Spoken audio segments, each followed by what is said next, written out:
Hello and welcome back, friends, to the Soul Shine podcast. I'm your host, Ashley, and today we are talking about something a lot of people deal with, but we don't always like to admit it, and that is the back and forth swing between dieting and binging. So, guys, if you know me, you know I have a love for nutrition and movement, and today we are making it all about food and some of the things that we struggle with. I'm hoping to give you a better approach to your habits, your lifestyle, your food choices after the end of this podcast, and um, just truly educate you on a couple things that not only we deal with in a physical aspect with our nutrition, but an internal aspect of what happens with our nutrition and our journey with it. So if you have ever had a moment where you're like, oh, I was doing so good. What happened? Why'd I stop? You are not alone. And honestly, there's nothing wrong with you. We all have been there. We cycle through this more than you think as individuals. So you're not alone when you're feeling like this. So let's just take a moment to sit down, and I want to talk to you just like we would be two people at a kitchen table with all of the information I'm about to pour out. So, the first thing is what the diet binge cycle really is. So, let's try to understand what is really happening here. So, it's a pattern and you might recognize it. I know this has been something in my life practically starting, I would say, around 17. So, my whole adult life, I have been dealing with this longer than half my life here on earth. So I get this, guys. I live this daily. So let's talk about it. You start a diet, you're cutting out things that you think are bad, so to say. You're tightening up, you're trying to be good. And for a little while, it feels fine. You're motivated, you're proud. But then, guys, your body starts talking. You get hungrier, you start thinking about food more often, and you want things that you have told yourself you cannot have. And eventually, you cave, you binge, then the guilt hits, and then you tell yourself, okay, I'm going to start over tomorrow, or I'm going to start over the first of the week, or I'm going to start over the first of the month or the first of the year. I don't know why we think we always have to start on the first of something, but we do. And regardless, it's like, boom, the cycle resets and you're back at trying to figure it out again. And, then life happens, you're off track, and then you decide I'm getting back on track, and the cycle just repeats. You start a diet, you start cutting things out, you start tightening up, you're starting to feel good again, you're proud, things are going well, and then through all that restriction, bam, the cycle resets. It's not a character flaw. This is not what's happening. It's literally your biology trying to protect you because you have created this sense of safety within the diet binge cycle when it comes to your food and your nutrition and your habits. So, why restriction leads to binging? I'm just going to break it down the best way that I can. When you restrict food, your body doesn't know you're dieting. It has no idea what you're doing here. It thinks it's in danger. It doesn't know that you're trying to restrict to diet to have a physical result that you're wanting. It looks at it as my body is in danger. So it turns up things like hunger hormones. It slows your metabolism. It makes food feel way more tempting than usual. These are things that happen and feelings and sensations that you feel within your body when it feels like it needs to protect itself. And mentally, the second you say, I can't have that, your brain goes, oh, really? Watch me.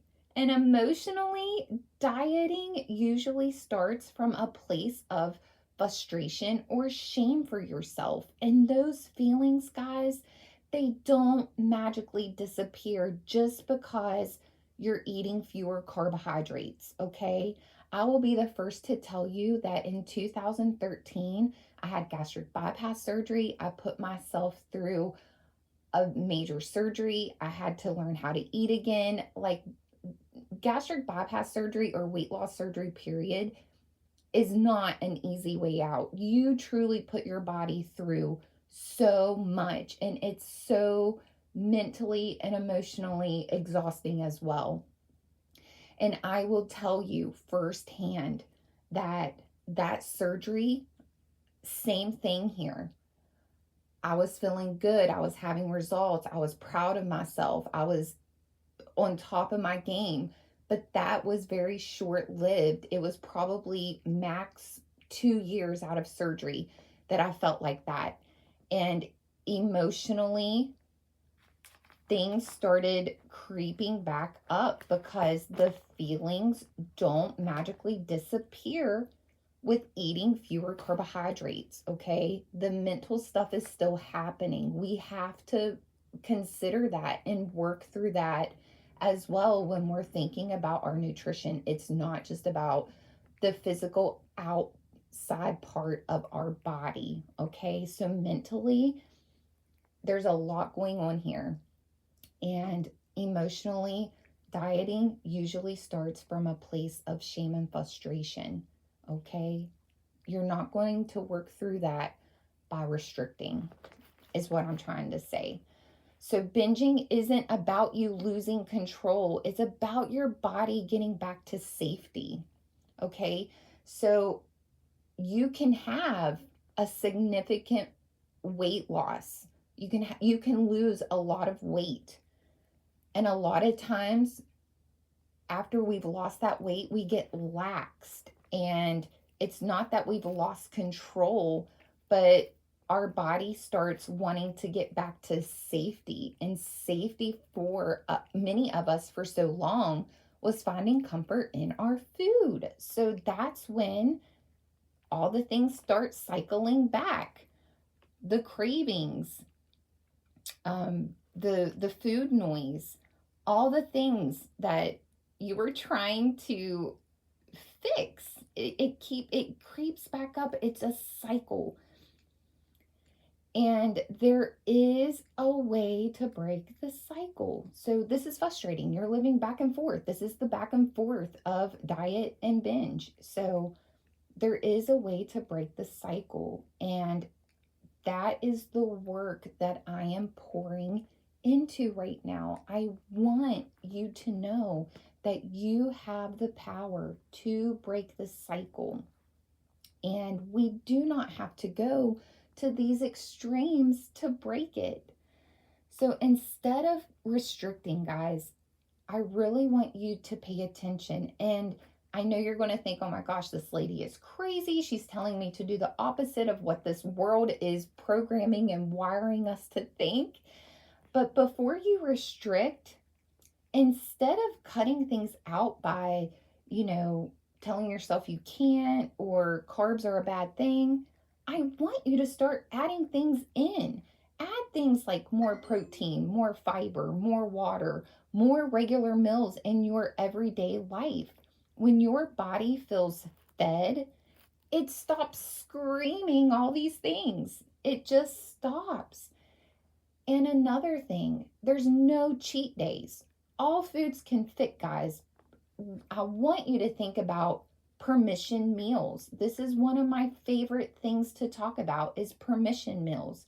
A permission meal is where you include foods that you love and learn how to build a lifestyle around the foods that you love and let it be part of your normal life, but do it in a way that is structured and with a good habit foundation, and it will teach your brain that food is not the enemy anymore. The food is not the enemy. It's us. We make this hard. We live in a world, guys, where there's things in our food, there's processed foods. I can go on and on and on. We know this. It's here. It's not going anywhere. So we need to work smarter, not harder when it comes to our lifestyles. We already know it's not going anywhere. We have to learn to live in a world with it, and it can be done. And with that being said, we have to have what is called a steady plate method. Guys, all your meals, every time you consume food, you should be thinking, do I have a carb? Do I have a protein? Is there a veggie in this? Is there flavor? Flavor comes from fats, oils, butters, nut butters, things like that. Guys, this is the anatomy of our body. It needs these things to function, to survive, not restrict. That's when things start going downhill. And you cannot forget that you have an energetic internal body that goes along with this journey. The nervous system is eating as well when you're eating. So that is why it's so important to plan, to sit down, to take a minute before you eat and actually think about the present moment here, what your plate looks like, the foods on your plate. Are you comfortable in the place you're eating? Just slow down, observe your environment, observe what is about to happen, prepare yourself, and have a plan. Because when your nervous system is calm, you make calmer choices. You have the ability to think about things more clearly. And instead of feeling shame, get curious. Instead of beating yourself up after a binge, try, asking yourself, instead of, why did I do that? Ask yourself, what was I needing then? Because it all stems from something. We're fearful, we feel ashamed. Like there is something behind the why.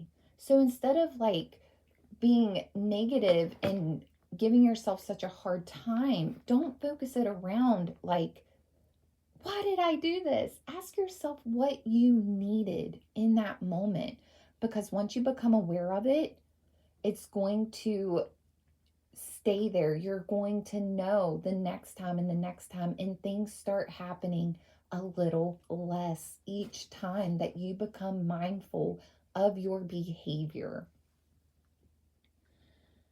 So what recovery really looks like after you start breaking these cycles, it's not going to happen overnight, guys. This is a process that is going to take work.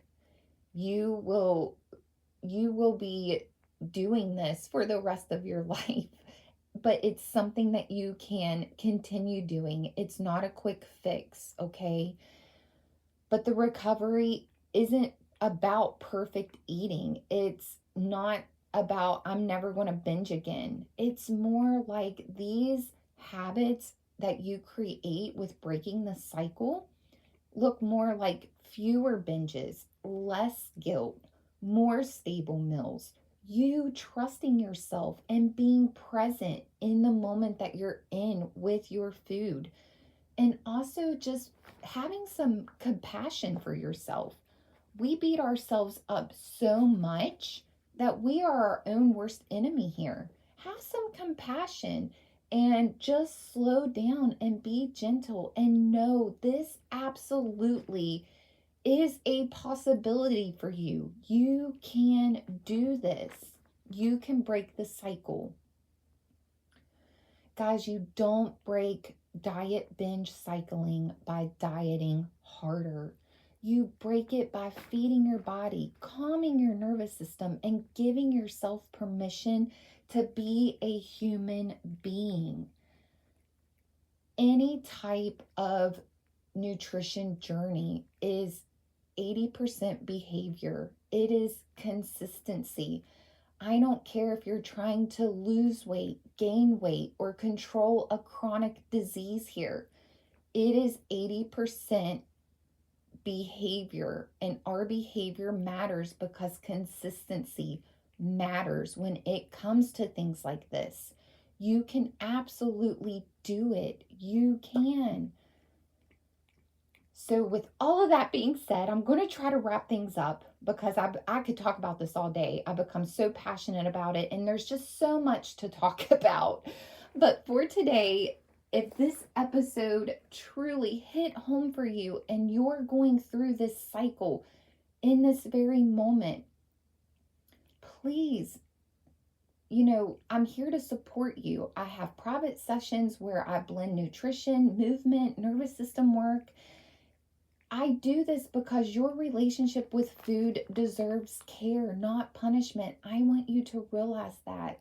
This work is so important to me, and I would love to be a part of this journey with you. So, if this has made you feel like you can have a softer approach to food, please subscribe to this channel, share it with a friend. Check out my website, www.soulshinewithashley.com.